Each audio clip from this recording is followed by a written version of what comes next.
Picture this. A Roman legion, 5,000 men strong, marching through hostile Germanic forests. No supply lines for hundreds of miles, no friendly cities. Yet somehow these soldiers not only survive, they thrive, building fortified camps overnight and maintaining peak fighting condition for months. How? The shocking truth is that Rome conquered the world not just with swords and shields, but with something far more devastating. A logistics system so ingenious, so brutally efficient, that it turned every soldier into a self-sustaining war machine. You've heard about Roman military tactics, their legendary discipline, their iron weapons. But what you haven't heard about are the 8 logistics tricks that were so clever, so revolutionary, that they literally won wars before the first sword was drawn. These weren't just supply methods. They were weapons of conquest that would make modern military planners weep with envy. Ready to discover how a loaf of bread could be more powerful than a siege engine? The first trick sounds deceptively simple. Make grain your army's primary fuel. But here's the genius. While barbarian armies relied on hunting and foraging, slowing them down to a crawl, Romans turned wheat into a weapon of unprecedented mobility. Each legionary carried 17 days' worth of grain in his pack. Think about that for a moment. An entire army could march deep into enemy territory without supply lines for over 2 weeks, striking like lightning where enemies least expected. The grain system, called frumentum, wasn't just food, it was strategic independence incarnate. Hard wheat varieties like Triticum durum could last months without spoiling, even in the dampest climates. Soldiers ground it fresh daily using portable millstones, creating everything from energy-dense porridge that could fuel a day's march, to rock-hard biscuits called bucellatum that lasted longer than most kingdoms. Imagine the psychological warfare this created.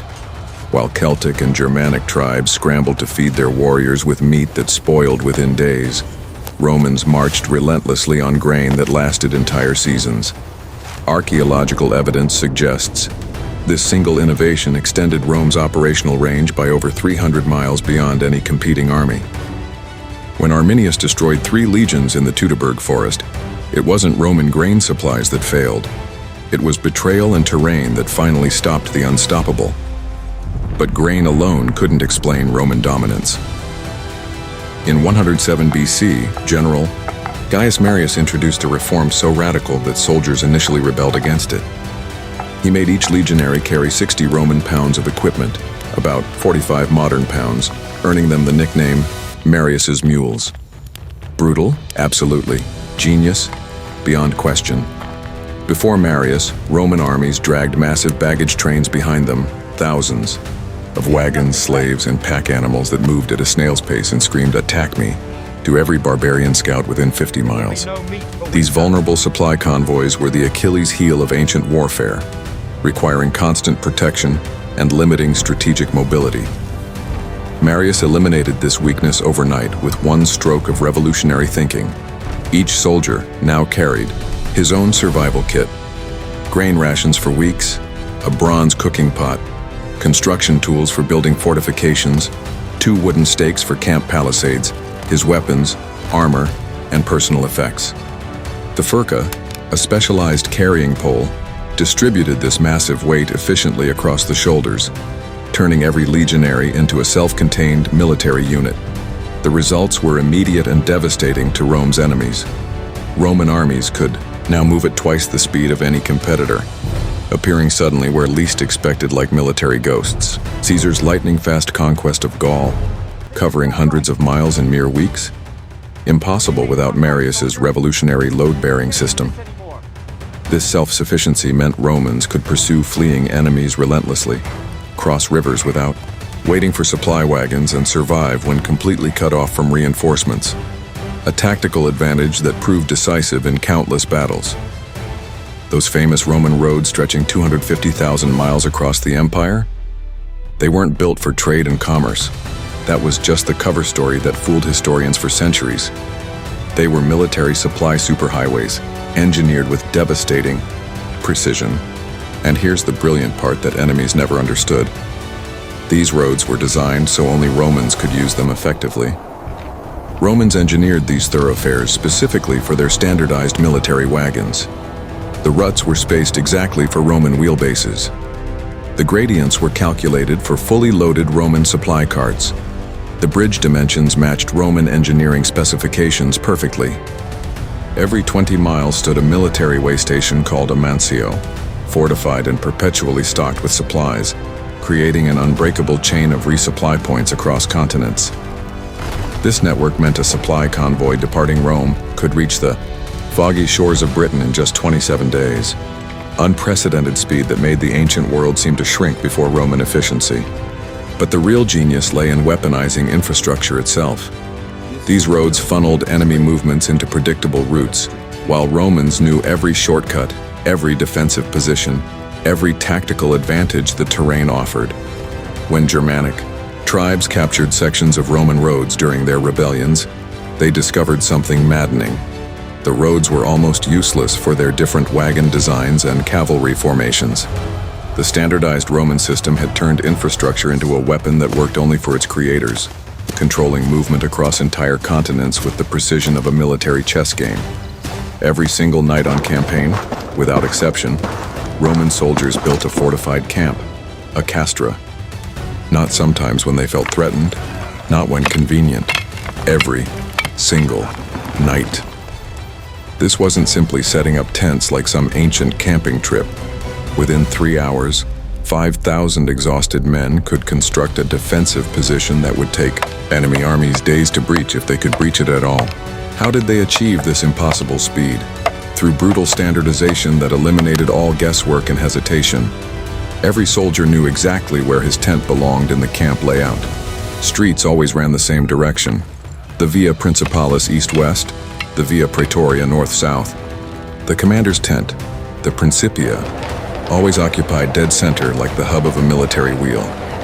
Like a deadly franchise operation, every Roman camp was identical, whether pitched in the scorching deserts of Syria or the frozen forests of Scotland. Each soldier carried 2 wooden stakes called pila muralia that interlocked with his comrades' stakes into instant palisades. Ditches were excavated to precise specifications, V-shaped profiles 6 feet deep that created killing fields for approaching enemies. Inside this fortification, predetermined locations awaited grain storage, field hospitals, weapons workshops, and officer quarters. This system meant exhausted soldiers could navigate their camp in total darkness. Reinforcements arriving from other legions knew exactly where to report, and supplies could be distributed with clockwork efficiency. But imagine the psychological impact on enemies.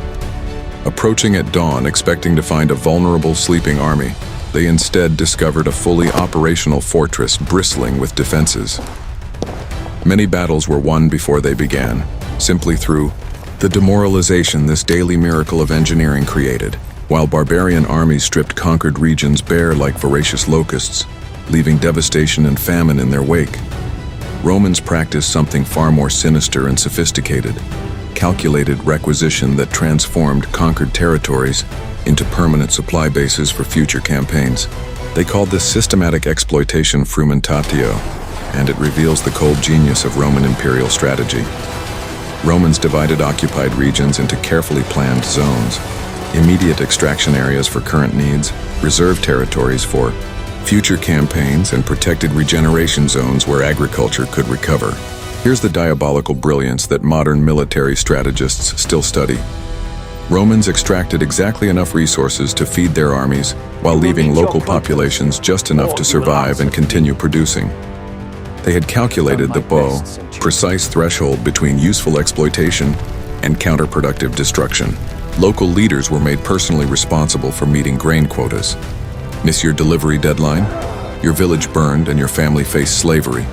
Meet the requirements consistently? You received Roman protection from rival tribes and bandits. This created a horrifying efficiency, where conquered peoples literally fed their own conquerors to avoid complete annihilation. Sustainable conquest that could continue for decades.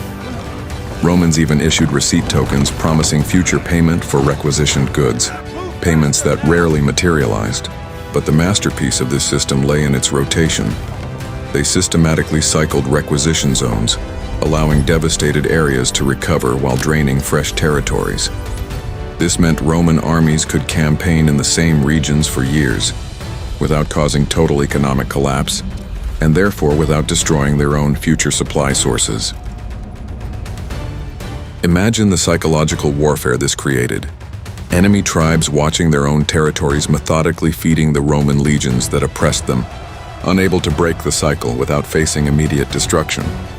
Many surrendered simply to end this agonizing process of slow strangulation. Forget modern refrigeration technology. Romans mastered preservation techniques that transformed ordinary food into edible weapons capable of sustaining armies for months in hostile territory. These innovations extended Roman operational range far beyond anything their enemies could match, turning logistics into a decisive military advantage. Posca, their standard-issue drink, wasn't just a beverage, it was purified hydration that prevented the dysentery and waterborne diseases that routinely destroyed entire enemy armies. 1 part wine vinegar mixed with 7 parts water killed harmful bacteria while providing essential electrolytes. Roman soldiers could drink from any water source without the fear of intestinal diseases that plagued their opponents. While barbarian warriors weakened and died from contaminated streams, Romans maintained peak fighting condition using this simple but brilliant formula. Then there's the legendary garum, fermented fish sauce that functioned like ancient MSG, making any meal palatable while preventing scurvy and other nutritional deficiencies. This protein-rich condiment could transform the blandest grain porridge into something approaching edible, maintaining morale during the longest campaigns. But the real innovation was lardum, pork belly preserved in salt then sealed in its own fat, creating a protein source that lasted up to a year without spoiling. Romans also perfected double-baked bread called panis militaris, so hard it could literally break teeth but remained edible for months of campaigning. These preservation methods meant Roman armies could winter in enemy territory while their opponents starved in their own homeland. When Gallic tribes burned their own crops during Caesar's campaigns, expecting to starve out the Roman legions through scorched earth tactics, the Romans simply smiled and unpacked their preserved rations. The psychological impact was devastating. Enemies destroying their own food, while Romans ate comfortably from supplies that seemed to last forever. The contubernium, 8. Soldiers sharing a tent and supplies wasn't just a convenient living arrangement. It was a logistics multiplier that transformed individual soldiers into interconnected survival networks. And modern military forces still study and copy this organizational innovation. These 8 men didn't just sleep together. They received rations as a unit, cooked communally, and shared specialized equipment carried on a single pack mule. But here's the revolutionary genius that escaped Rome's enemies. We always do. If centralized supply systems failed during ambushes or sieges, each contubernium could operate independently for weeks rather than collapsing into helpless chaos. They possessed their own hand mill for grinding grain, cooking pot for preparing meals, and construction tools for building shelters.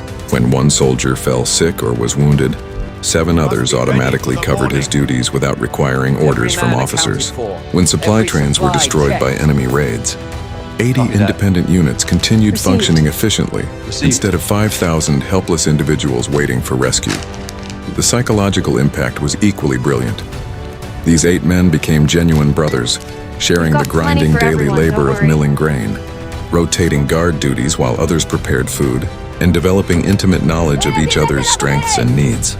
They could ration supplies with mathematical precision, trade individual specialties, and maintain morale through the darkest periods of campaign. When archaeologists excavate Roman military sites today, they don't discover one massive communal kitchen. They find hundreds of small fire pits scattered throughout the camp, each serving exactly 8 men. This decentralized system meant that even if half a legion's supplies were destroyed by enemy action, the surviving half continued fighting at full effectiveness. The contubernium transformed the Roman army into an organism that could survive catastrophic damage and keep functioning. Before Roman legions took their first step into enemy territory, the exploratores, military scouts operating like ancient intelligence agents, had already mapped every grain field, every reliable water source, every village with surplus food stores. This wasn't random reconnaissance or hopeful exploration. Romans maintained detailed intelligence networks that cataloged agricultural production, harvest timing, and food storage locations across the entire known world. The frumentarii, Rome's secret grain procurement agents operated years in advance of military campaigns, identifying sympathetic local tribes who might sell supplies, noting which regions could sustain specific numbers of soldiers for calculated periods, and establishing covert supply relationships that would prove crucial during invasions. They compiled maps called itineraria that showed not just geographical routes but caloric data exactly how many days an army could sustain itself between predetermined points. This intelligence system meant Roman generals could plan campaigns years in advance with mathematical precision, timing invasions for immediately after local harvest seasons when food supplies reached their annual peak. When Caesar invaded Gaul, he possessed detailed knowledge of every tribe's grain production capacity before his legions crossed the Rhine River. When Trajan conquered Dacia, he knew exactly which captured territories could support his armies through the brutal winter months.